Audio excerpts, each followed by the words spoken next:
Hello everyone, from inside of the Ryman Auditorium, the Mother Church of Country Music. We're waiting to take a guided tour. I'm going to take you along with us today. So come on and enjoy the Ryman Auditorium.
So you guys, oh, thank you. Look at you. So sweet. Very nice. Thank you. Here, stand along the rail here. Get close so you can see everything. Okay. Yeah, just move right along. You'll hear me if you slide down there a little bit. That's fine.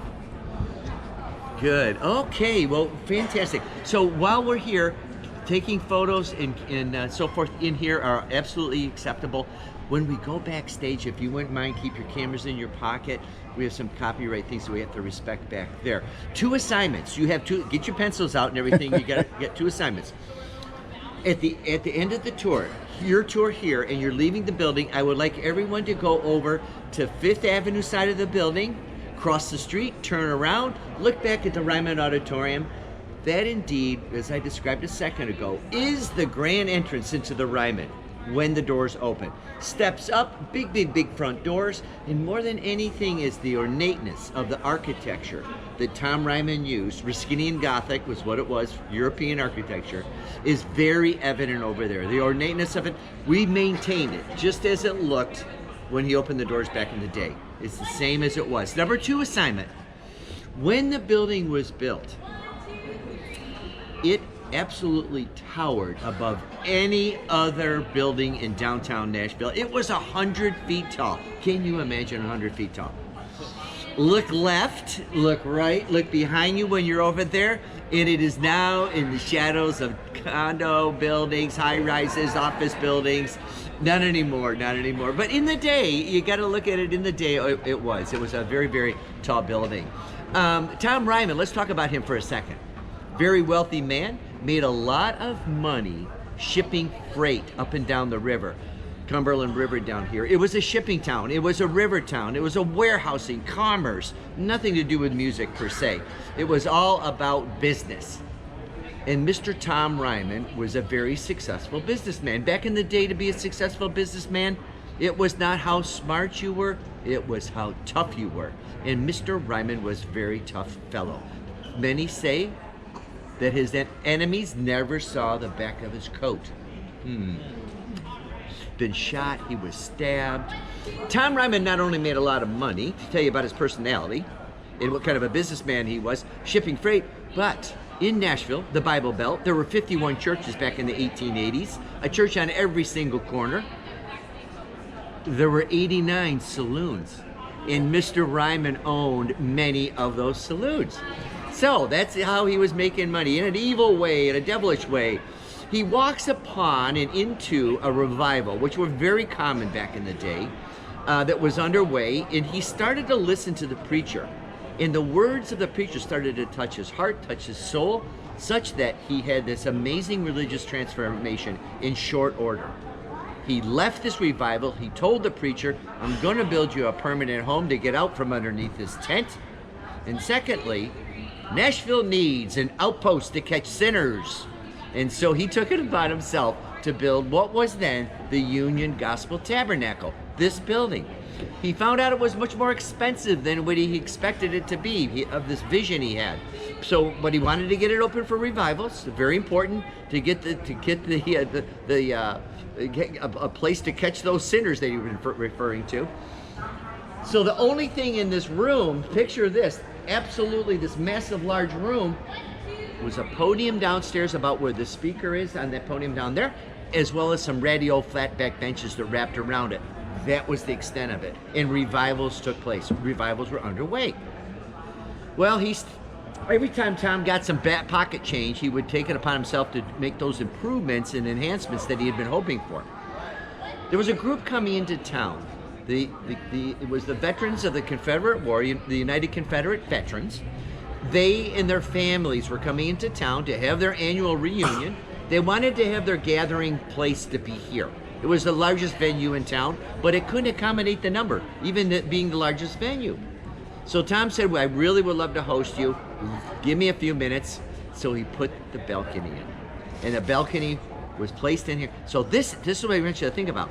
These pews, the flooring, the structure are all 1897 wood and steel, if you may. When you come in to watch a show in here and you sit in these pews, you're sitting on 1897 oak.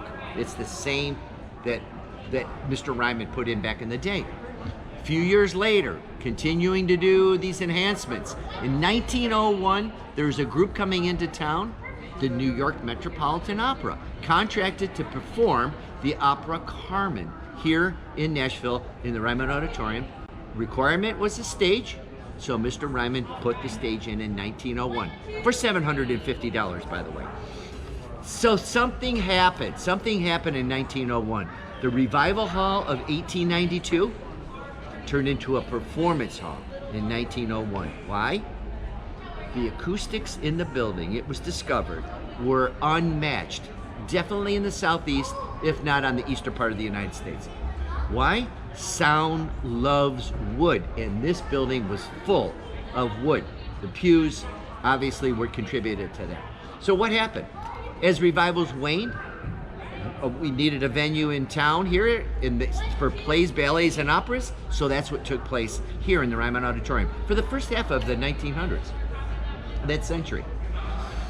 They called this place the Show Place of the South. I mean, that was how they changed them. They were not officially, but that's what they would call the Ryman. Oh, the Ryman, the Show Place of the South. This is where we can come to watch some wonderful Northeastern cultural entertainment. Well, in the 1940s, there's a show here in town, a variety show. It would take place, it had taken place, it had been around since 1925, and been in 4 different venues in town. Had been asked to leave politely because they were such a rowdy bunch, and they landed here in 1943 on Saturday night.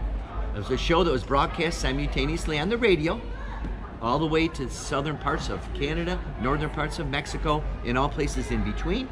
The name of that show was the Grand Ole Opry, and they found their home here in 1943, and they stayed here for 31 years. Country music during that era took off in popularity. The recording industry, technology took off during that era as well. Records, production, distribution, created some amazing, amazing country music legends. And as it had created those legends, they started to get a little demanding. The Tabernacle, not an entertainment venue, did not have dressing rooms, did not have air conditioning whatsoever. So the owners of the show, who were making a lot of money too, the show would sell out every single Saturday night. built a brand new venue 8 miles to the east of here. They took the show, picked it up, took it out of the Ryman, and moved it to the Opry House. Today it's there in the Opry House. It went there in 1974. This building shut down, locked the doors, and fell into terrible disrepair. One of the reasons they left was because Nashville, downtown Nashville, was a rough town. It was not a place that people would go. The entertainment in downtown Nashville was not family entertainment, if you can get to understand what that might be. But the early 90s, the politicians started to clean up the city. And the owners of this building said, wow, the bones still exist in here. They took it upon themselves to do an $8.5 million renovation. They put this wall in here, 9 dressing rooms behind it, air conditioning got added, changed how you come into the building, 5th Avenue to 4th Avenue, and where we were in the parking lot a little bit ago, all that was added on when they reopened it in 1994. And folks will say that the Performance Hall of 1901 came back in 1994. We had, just to give you an example, 317 shows on the stage, almost one every single day in 2019, before the pandemic. So this is an extremely active venue in downtown Nashville. We're very fortunate today. There's not a show tonight because we wouldn't be going backstage into the dressing rooms. But I think it's a good idea. Let's go there. Here we're coming on to the stage of the Ryman Auditorium.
That was a lot of fun, very informative. I really enjoyed my tour of the Ryman Auditorium. It was a very nice experience. We got to go backstage. We got to see some of the dressing rooms, the makeup room. Even got to walk on the stage right, as they call it here at the Opry House. Yeah, you could just imagine actually being there while the Grand Ole Opry was being performed, standing there watching the performance. You know how you see them on TV, that they do that. The difference between our tour and the other tour was the things that Dave mentioned that you got to do. With both tours, you get to do a self-guided tour. You get to see a movie, and the movie was awesome that they showed. I wasn't expecting that when we went in. The screen looked like church windows, and then even it's kind of like you are in the middle of it. If you've ever been to the Sight and Sounds Theater, you know what I'm talking about. On the sides, they had shadows and stuff of like people, and it was just really neat. I really enjoyed that. It was very informative, and it was well done. So you get that with both tours. You also get a picture of you standing on the stage right behind the microphone with both tours. Anything else? That was pretty much it. I'm thinking the price that we paid was $35 a ticket. And then I think if you just do the self-guided tour, it's $25. And again, that does not include going backstage. It does not include the tour guide like we got for the Backstage tour. But it was very interesting. It got some real nice exhibits of some of the stage wear that some of the performers had worn in the past. You get to see some of the instruments. And the thing I really liked, like Cindy said, they got to take a photograph right there on the stage. And you actually were standing on the wood that all of these other stars who have, since passed, been there, all the stars in the Grand Ole Opry actually stood on that wood to perform, and you were able to stand right there where all the greats have been. It kind of takes you back in time. It does. But I highly recommend this tour. If you are a country music fan and you've watched the Grand Ole Opry, you'll really enjoy it. And even if you're just kind of interested in the Ryman Auditorium, the history of the building was very interesting too. It was. And I think even non-country music fans would still enjoy this tour. I think they would too. Like Cindy said, I highly recommend it. If you're in the downtown Nashville area, stop by and give it a try. And make sure to like and subscribe and hit that notification bell so you won't miss our latest and greatest videos. See you next time. God bless. Thank y'all for watching. Bye-bye.